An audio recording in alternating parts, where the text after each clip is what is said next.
Before we get into the video, could everyone please subscribe to my channel? Thank you so much. My lawyer husband often takes his friends hiking, but I, with my social anxiety, never go. However, one time my son insisted on going. When he reached the summit, he happily twirled around. My husband's friend laughed and remarked, "Holden's son is so lively, unlike his daughter." He suddenly stopped talking, and I raised an eyebrow at my husband. "What? You have an introverted daughter?" "I don't know." My husband glanced at his brother, smiled, and patted my head. "Look at you getting jealous again. Stop it. I'll go buy you some water." Watching him turn and walk away, I sneered and dialed my father's number. "Dad, stop trying to suppress those media reports. Let the news of him defending the serial killer be published." The voice on the other end of the phone paused for a few seconds. "What's wrong? Did you and Holden have a fight?" "He cheated on me. He has a second family outside, and even a daughter." My voice was calm, as if I were just an observer. My father's voice immediately rose a few decibels. "What? This kid looks honest, but he actually did this kind of thing behind my back." "Daughter, don't be sad. I will definitely make this kid lose all his reputation." After hanging up the phone, I let out a deep sigh. A short while later, his mistress's information was sent to my phone. Looking at the detailed profile on the screen, my gaze finally settled on the woman's photo and identification. Mila, female, 32 years old, spouse Nash. Nash, isn't that the serial killer who shocked the nation? Holden risked nationwide condemnation and disgrace to insist on defending her innocence, and it turns out to be this woman's husband. In an instant, all the fragments collided wildly in my mind, creating a jarring buzz. So that's how it is. What about equality before the law? What about upholding procedural justice and protecting basic human rights? What about a lawyer's duty to fight for the maximum rights of their client? All those reasons he gave me so eloquently back then now seem like an incredibly ironic joke. It wasn't about professional ethics or legal beliefs at all. He was simply caught red-handed. Nash caught him cheating on his wife with this woman, which is why he had no choice but to defend the murderer. Otherwise, his carefully cultivated image would have completely collapsed. His career would have been severely damaged, and he might even have faced an investigation by the Law Society. It's utterly hypocritical and disgusting. I put away my phone, turned, and walked to the parking lot, then sped off towards that address. A little over an hour later, I found the apartment building according to the address.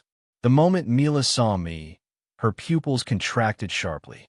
She tried to close the door, but I pushed her forcefully and squeezed inside. In the living room, a little girl was sitting on the carpet, playing with building blocks, her features bearing a striking resemblance to Holden. My heart felt like it had been gripped tightly by an icy hand, a mix of pain and numbness. Mila reacted, pulling the little girl. "Close behind her, what do you want?" I looked at her coldly. "Your daughter looks just like my husband." Mila's body stiffened visibly, and her eyes darted away.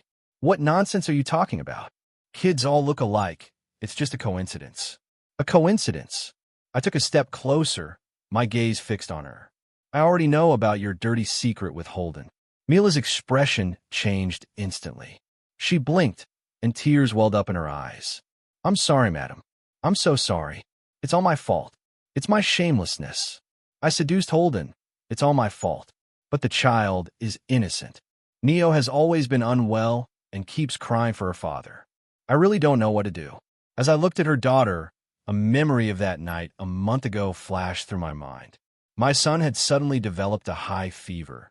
His little face flushed red and his breathing rapid. In a panic, I called Holden. He had promised to come right away and take the child to the hospital. But in the agonizing wait, he received another call. I vaguely remember him lowering his voice, saying, "Don't cry. I'm coming right away." Then he hung up the phone, not even daring to look me in the eye. He grabbed his coat and rushed out, only hurriedly saying, "The law firm has an extremely urgent case. The client is having an emotional breakdown and is suicidal. I have to deal with it immediately. You take a taxi to the hospital first. I'll be right there when I'm done." That night, I stayed at the hospital alone, holding my son, who was in a daze, until dawn. His phone calls went from initially saying, "right away," to eventually becoming unreachable. It turns out that the person who had an emotional breakdown and threatened suicide was the woman kneeling on the ground, repeatedly saying that the child is innocent. It turns out that when my son needed his father most, his father was rushing off to comfort another woman's daughter. I didn't want to look at her again and turned to go downstairs. But as soon as I got downstairs, I bumped into Holden, who was rushing over. "Tiffany, what are you doing here?" Seeing his flustered expression, I concealed the mockery in my eyes. "It's nothing. Perry is about to start school, and I heard the school district here is good, so I came to take a look." Holden seemed to relax a bit, softening his tone. "Next time you want to look at school district properties, let me go with you. Whichever one you like, we'll buy it right away. It has to be the best for Perry." Looking at him, I felt a little suspicious. Judging from his expression, hadn't Mila told him that I had already confronted her? The man continued to express his loyalty. "Tiffany, don't worry. Everything about Perry is the most important thing to me, and I will definitely arrange everything properly." I sneered, suddenly remembering when my son first started kindergarten last year. He made an excuse to be absent, but when he came back, he was covered in perfume. Only now do I realize that the owner of that perfume was Mila. I raised an eyebrow at him. "Most important? Have you forgotten? At that time, he had a high fever and fell into a coma, and you didn't come home all night." His expression froze for a second. Then he looked at me with a mixture of guilt and helplessness. "Tiffany, I knew this was a thorn in your side." Sigh. That person involved was indeed extremely emotionally unstable at the time. She was crying and making a scene on the phone, saying that if I didn't come immediately, she would jump off the building. "Tiffany, you know lawyers sometimes face not only cases but also the psychological breakdown of their clients. I admit I didn't handle it well. I should have settled Perry first or had my assistant try to calm her down. But the situation was urgent at the time, and I was afraid that someone would really die, and then I would never be able to have peace of mind for the rest of my life." His explanation was completely consistent with what he said a month ago. If I hadn't just seen the child with my own eyes, I would have almost been fooled by his dedicated and helpless appearance again. Seeing that I remained silent, he pressed his advantage, his tone becoming even gentler with a hint of coaxing. "I know I've been busy with this case lately and have neglected you and Perry. It's my fault. I promise you, as soon as this case is over, I'll cancel all my work and make it up to you. We'll take Perry to Disneyland, which he's always wanted to go to, just the three of us." Okay. The promise he made was grand and alluring, but in reality, it was cold and unpleasant. Looking at him, the last shred of hesitation and remaining warmth in my heart shattered completely. "All right, I don't need to hear anymore. Holden, you chose to protect your lies and your other family, even going so far as to defend a scumbag. Then don't blame me for tearing off your hypocritical mask myself. Your career, reputation, social status, everything you've meticulously built, I will watch them crumble one by one." "Fine," I heard my own emotionless voice say. "I'll wait until you're done." He seemed relieved, a smile spreading across his face, and reached out to take my hand again. Tiffany is the most sensible. This time I didn't pull away, letting him hold it. That hand that once made me feel warm and secure now only felt cold and sticky. He thought the storm had passed, but little did he know that this was only the beginning of his disgrace. That evening, Holden didn't come home as expected, leaving only my son Perry and me at the dinner table. He rummaged through his rice, his little head occasionally glancing towards the door. "Mommy, is Daddy not coming home for dinner again today?" he asked softly, a hint of barely perceptible grievance in his voice. I put a piece of his favorite pork rib on his plate. "He's busy with work, Perry." "Be good. Let's eat first." Perry lowered his head, poking at his rice with his chopsticks, and said sullenly, "Dad's always so busy. He didn't even come home when I had a fever last time." My heart felt like it had been pricked by a needle of fine, persistent pain. I put down my bowl. Al sat down beside him and gently pulled him into my arms. "Perry, if Dad does something wrong, something really wrong, that means he might not be able to come home often in the future, or even he might not be able to be Perry's dad anymore. Would you be sad?" I cautiously probed, my heart clenching slightly with nervousness. Perry tilted his head, thought about it seriously for a moment, and then shook his head vigorously. The teacher said that if you do something wrong, you have to accept the punishment. If Dad did something really wrong, then he should be punished. His voice was young but firm. Mom, don't be sad. Perry only needs Mom. I will protect Mom. At that moment, a surge of overwhelming emotion and sorrow welled up inside me, and my eyes instantly filled with tears. I hugged his soft little body tightly and pressed a tearful kiss to his smooth forehead. Thank you, baby. Mommy only needs Perry. After putting him to sleep, I sat in the dark living room, a sense of calm washing over me. This home, once filled with a false warmth, was now nothing but ruins to be cleaned up. Fortunately, I was prepared to send the culprit to hell. All the lies would be exposed, and he would definitely be ruined. Just then, my phone screen suddenly lit up with a multimedia message from an unknown number. I opened it, and my pupils contracted sharply. In the photo, Holden is wearing loungewear and a smile of complete relaxation that I've never shown in front of my son and me. He's holding the little girl I met at Mila's house, and Mila is snuggled close to him, her head resting on his shoulder. The three of them are smiling happily at the camera. Immediately afterward, another text message popped up. I'm so sorry, I accidentally dialed the wrong number. Please don't misunderstand. Holden just wanted to visit the child. Please don't take it to heart. And please don't argue with Holden about this. Her words were laced with deliberate panic and an undisguised boast and provocation. Had Miel finally decided to provoke her? Fine, I didn't reply. Since she was so eager to tear down the last shred of pretense, I'd grant her wish. The next morning, as expected, the hashtags famous lawyer Holden defends serial killer Nash, hashtag where is the bottom line of lawyer professional ethics, and hashtag lawyer defending the devil instantly surged to the top of the trending lists on major social media platforms. Public opinion was in an uproar. Overwhelming anger and accusations nearly drowned Holden and his law firm. His phone was ringing off the hook, and the firm's official account was flooded with angry comments from netizens. My phone rang soon after, and the name Holden appeared on the screen. I took a deep breath, my tone a perfect mix of anxiety and confusion. Hello, honey, what's wrong? It's so noisy here.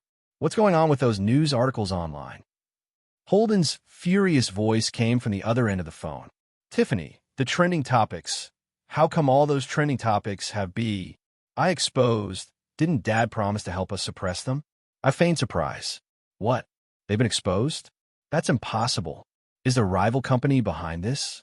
Holden, you know my dad may have some connections, but he can't completely control public opinion.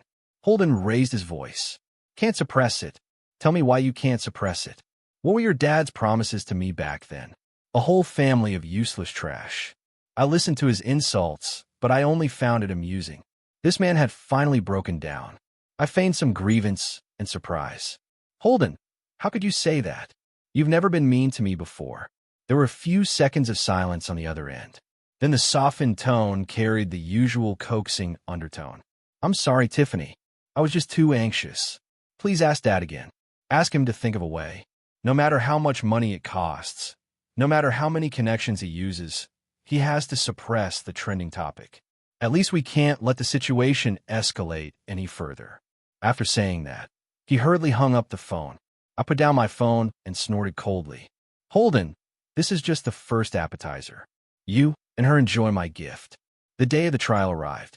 Wearing a hat and mask, I blended into the crowd and entered the courtroom, settling into a corner of the audience.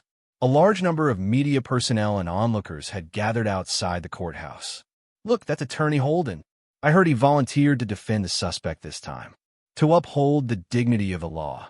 That's true legal spirit, upholding procedural justice.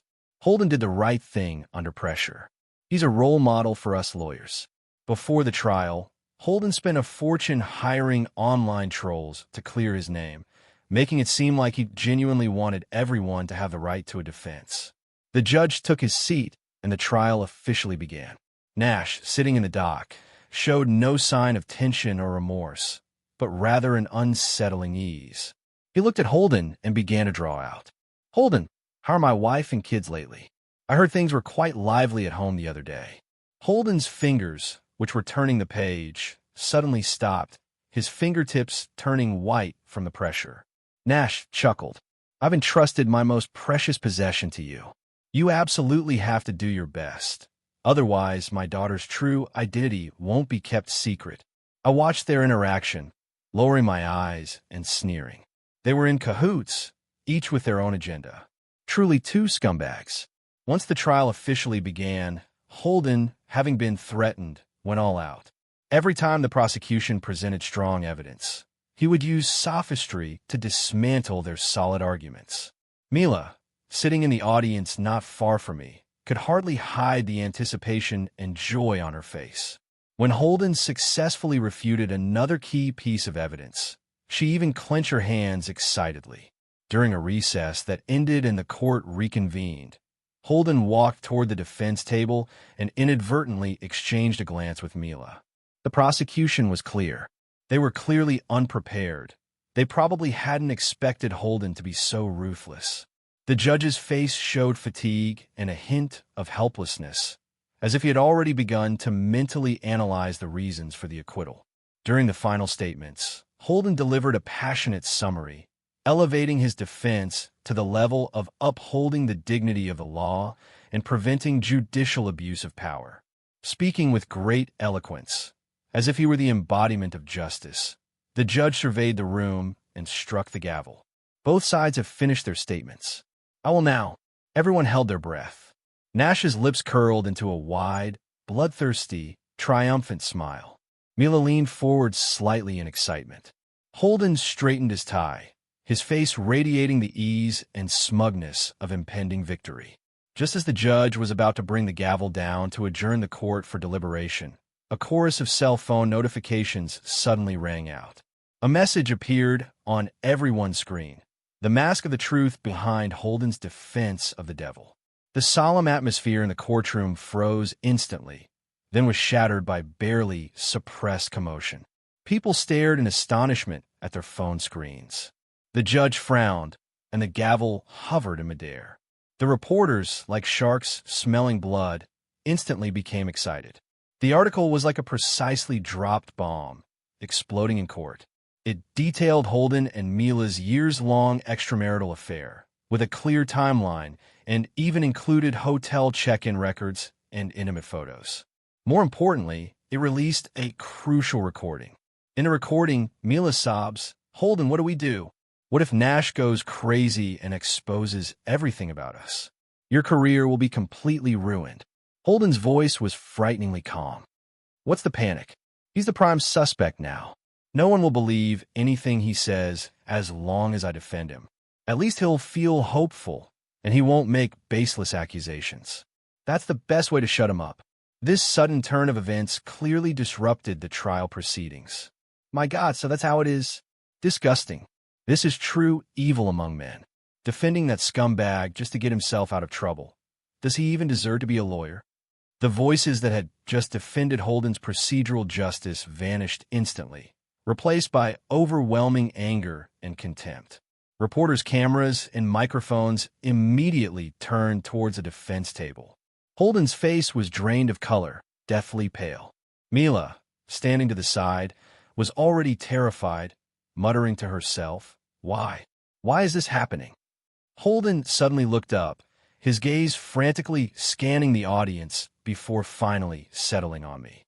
Our eyes met. The shock, anger, and fear in his eyes finally transformed into endless pleading.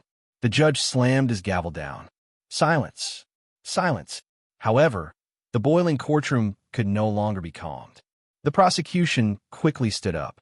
"Your Honor, given that this new evidence is directly related to the impartiality of the defense attorney's position and whether there was any behind-the-scenes dealing in this case, we request an emergency recess to conduct a thorough investigation into these allegations." The judge, his face ashen, glanced at Holden, whose face was also ashen, and Mila, who was almost collapsing, before slamming his gavel down. Court is adjourned. All relevant personnel are not allowed to leave the courtroom. Bailiffs, maintain order. Holden was surrounded by reporters, the blinding flashes of the cameras revealing the despair and panic on his face. Holden, is the recording authentic? Is your real purpose in defending Nash to silence him? When did you and the defendant's wife, Miel, begin your relationship? His lips trembled, and he couldn't utter a single word, just staring intently at me. I stood up, straightened my clothes, and calmly walked towards the exit. My phone vibrated in my pocket. It was my father. "Daughter, did you see that? It's resolved." His voice carried a mix of satisfaction and apprehension. "Are you all right?" "I'm fine, Dad," I replied calmly. I've never felt this good before. I hung up the phone and walked out of the courthouse. The sunlight was a bit dazzling, but I felt incredibly refreshed. Behind me, I heard hurried footsteps and Holden's hoarse voice. "Tiffany, let me explain. It's not what you think." I stopped and slowly turned around. He broke free of the encirclement, his hair disheveled and his suit wrinkled, and caught up to me, trying to grab my arm. I took a step back, avoiding his touch. "Explain." I raised an eyebrow. "Explain how you played the role of a model husband and father while having an affair with the client's wife. Explain how you spent time with your illegitimate daughter while my son had high fever. Or explain how you used your expertise to try to exonerate a murderer just to cover up your own shameful deeds." Every word I said was like a knife stabbing him mercilessly. His face was ashen, his eyes pleading. I was forced. Mila was threatened by Nash. I did it all for our family. I can't be ruined, Tiffany, for this family. I almost laughed out loud. "Holden, stop insulting the word family. Your family has long since fallen apart. From now on, all you have left is disgrace and ruin." I took out my phone and, in front of him, dialed another number. "A reporter?" "Yes, it's me. I have more exclusive information about Attorney Holden, including some interesting financial records." "Interested?" Holden's pupils contracted sharply, as if he were seeing me for the first time. You really had to go this far?" "Absolutely not." I looked at him coldly, at the man I had once loved so deeply. "When you were lying next to another woman, did you think about today? When you were racking your brains to exonerate that scumbag, did you think about the feelings of the victims' families when you disappointed my son time and time again? Did you think about retribution? You deserve all of this." I turned and walked towards the car that was already waiting by the roadside, no longer looking at his pale face. The driver opened the car door for me. Before getting in, I looked back one last time outside the courthouse. Holden was overwhelmed by the resurgence of reporters, like a trapped, desperate wild beast. Mila, meanwhile, was stopped by bailiffs, her makeup ruined by tears, looking utterly disheveled. The sun was blazing, yet it offered no hope for either of their futures. I got into the car, closed the door, and shut out all the noise, ugliness, and betrayal. "Drive," I said to the driver, to pick up Perry from kindergarten. The car smoothly drove away from this place of trouble. I watched the street scene rushing past the window, feeling no ecstatic joy as I had imagined, only a calm and steadfast feeling after the storm. My battlefield is over, but hell has just begun. Bar association investigations, judicial investigations, trial by media, and Nash, who has lost everything and will never let him go. He will pay the heaviest price for all his choices, and I, with my son, will begin a completely new life for us, a life without lies and betrayal. The car slowly pulled up in front of the kindergarten. It was dismissal time, and the children rushed towards their parents like happy little birds. I immediately spotted Perry, who was holding his teacher's hand and waiting patiently. When he saw me, his eyes lit up, and he broke free from the teacher's hand and ran towards me. "Mommy!" I knelt down and hugged his soft little body tightly in my arms, taking a deep breath of his milky scent mixed with the warmth of the sun. At that moment, the tension of the courtroom and the sting of betrayal seemed to be dispelled by this embrace. That evening, after putting Perry to sleep, I turned on my computer. The internet was in an uproar. Hashtags like hashtag Holden cheating, hashtag Holden hypocrite, and hashtag lawyer ethics degradation firmly occupied the top spots on the trending searches, each followed by a dark red explosive button. The voices that had previously defended his procedural justice vanished without a trace, replaced by overwhelming condemnation and denunciation online. His law firm's website was flooded with angry netizens, and an emergency statement was posted on the homepage announcing the immediate termination of all cooperation with Holden. The Bar Association also issued a statement saying it was very concerned about the Holden incident and had urgently launched an investigation. If the allegations are true, the association will revoke Holden's lawyer's license and will never hire him again. My phone rang. It was an unknown number calling several times in a row. I answered, and Mila's voice came through, sobbing uncontrollably and incoherently. "Tiffany, please have mercy and let us go. Holden is finished. No, he's still so young. She can't live without her father. Those reporters are blocking the door every day. We're too scared to go out. I know I was wrong. I really know I was wrong." I listened calmly as she finished her tearful account and then said indifferently, "Mila, what you need to ask for is not me. It's the family's hurt by Nash and the scrutiny of the law and the public. As for your daughter, when she was sick and needed her father chose to abandon my feverish son to go to her. You should have realized that this stolen fatherly love would have to be repaid sooner or later." After saying that, I hung up the phone and blocked the number. Her tears and pleas failed to evoke the slightest sympathy in me. Adults must always take responsibility for their choices. A few days later, I received a call from the prosecutor's office asking me to cooperate with the investigation and provide all the evidence I possessed. I went there gladly and handed over all the prepared materials. But as soon as I stepped out of the prosecutor's office, I received a call from the police. This is the Criminal Investigation Division of the Municipal Public Security Bureau. "Tiffany, you are hereby informed of an emergency. The suspect, Nash, attacked his guards and violently escaped during a transfer at around 4 p.m. today. He is still at large." My brain went blank for a second, as if struck by a hammer. Nash escaped. "We've reviewed the surveillance footage along the way," the police officer's voice continued. "The last known valid footage of him was in the neighborhood near your son Perry's preschool in Springfield Kindergarten, half an hour ago." "Perry!" A wave of overwhelming fear gripped my throat like an icy hand, making it almost impossible to breathe. The afternoon sun was still warm, but I felt as if all the blood in my body had frozen. "Our people have rushed to the kindergarten in your home to set up protection. Please call immediately." I abruptly hung up the phone, my fingers trembling so much I could barely hold it. I used all my strength to unlock the screen and frantically dialed the nanny Sophia's number. "Answer it quickly. Answer it, Sophia." My voice trembled, and I prayed it was just a false alarm. The phone rang for a long time before being answered. Sophia's voice came through, choked with sobs and filled with extreme panic. Madam, something terrible has happened. Perry is missing." My vision blurred, and I almost fainted. I grabbed the wall next to me to steady myself. "Call the police. Tell the police what happened right now. Tell the police what the man looks like. I'm coming right back."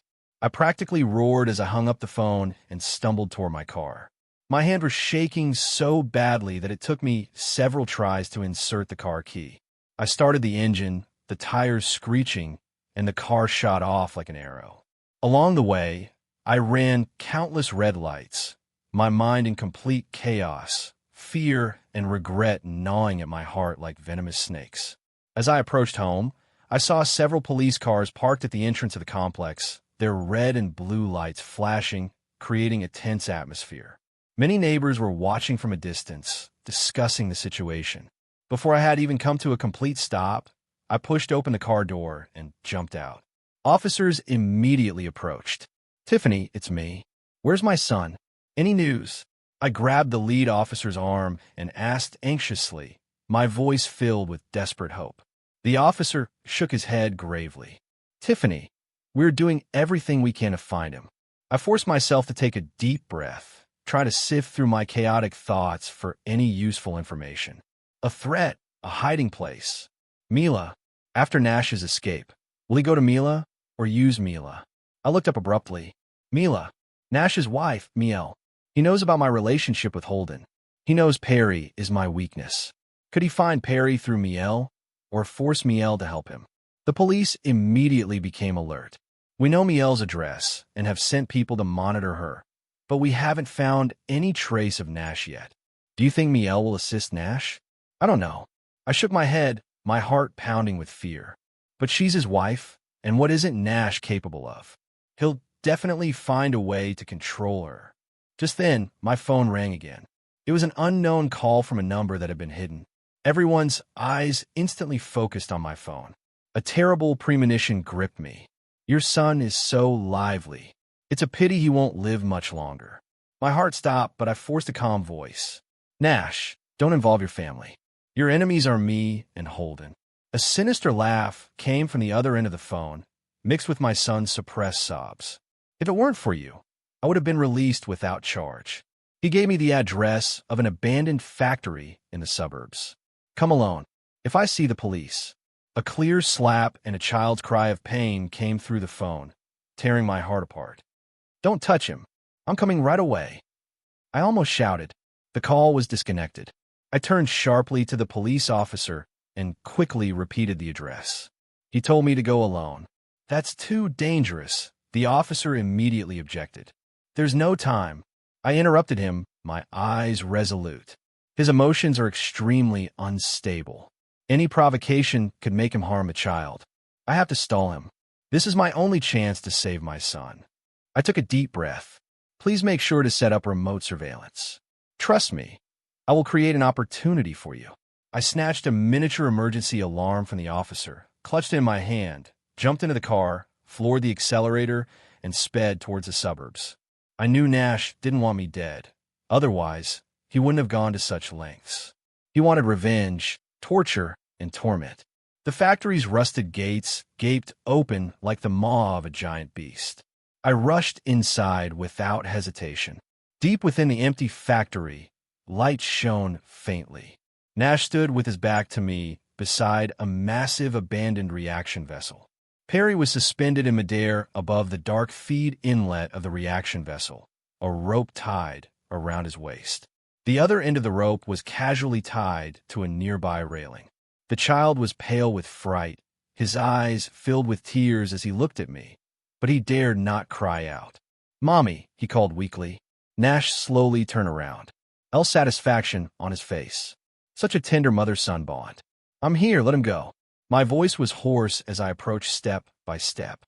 Nash grinned, then suddenly used the tip of his knife to pry open the railing secured with ropes. The rope rubbed together, and in an instant a section slipped. Perry plummeted downwards with a scream. No! Holden and I yelled simultaneously. Now, in that split second when his attention was diverted, I suddenly pressed the pepper spray I had been holding into Nash's eyes. Nash was caught off guard and screamed.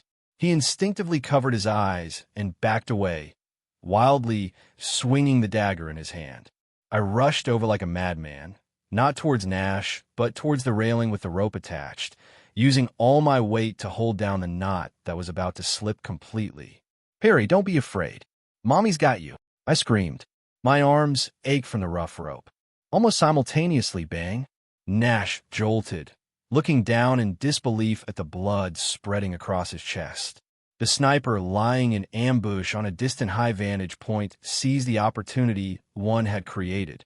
He swayed, then collapsed heavily to the ground. Police rushed in from all directions. Quick, save my son, I shouted at the police officers rushing towards me, using all my strength to hold down the lifeline. 2 officers quickly rushed over, pulled Perry up together, and untied the ropes binding him. As soon as my child was free, he rushed into my arms and burst into tears. It's okay, baby, it's okay.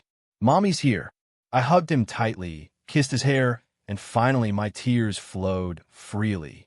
Behind me, I could hear the police handcuffing Nash and dragging away Holden, whose face was ashen. Sunlight streamed through the dilapidated factory roof, falling on my son and me. Finally, it was all over. 3 months later, the courtroom of the Intermediate People's Court was packed.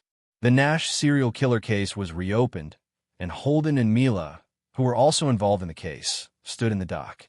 This time, they were no longer lawyer and family member, but accomplices facing trial together.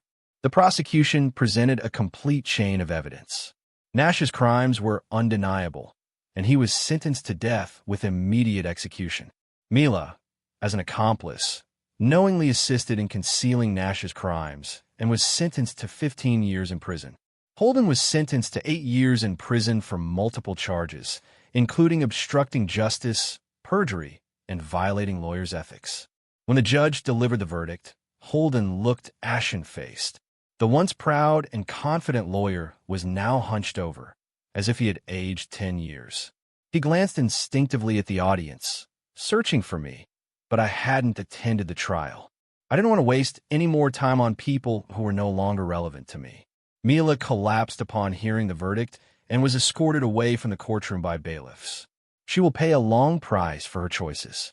Meanwhile, the Bar Association officially revoked Holden's license to practice law, banning him from the legal profession for life. His carefully cultivated career reputation and social standing collapsed completely.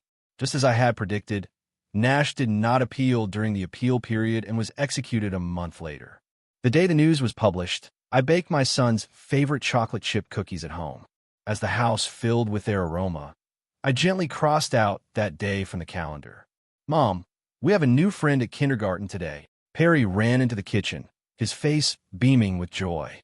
"She's from America and speaks Chinese." I knelt down and wiped the flour off his cheeks. "That's great. You've gained another friend." The passage of time gently healed the wounds. Perry gradually stopped waking up in the middle of the night, and my life shifted completely to work and taking care of my son. Peaceful and fulfilling. 6 months later, I moved to another city with Perry. It was closer to my parents and offered a better educational and living environment. The new house had a small sunny yard where Perry could play soccer and have fun. On weekends, we often go hiking in the countryside or bake together at home. Perry's face has regained the carefree smile of a child, and that nightmarish experience is slowly fading into a distant memory. A year later, in the spring, I received a letter from Holden from prison. I didn't open it. I threw it straight into the shredder. The past was past, and there was no need to look back.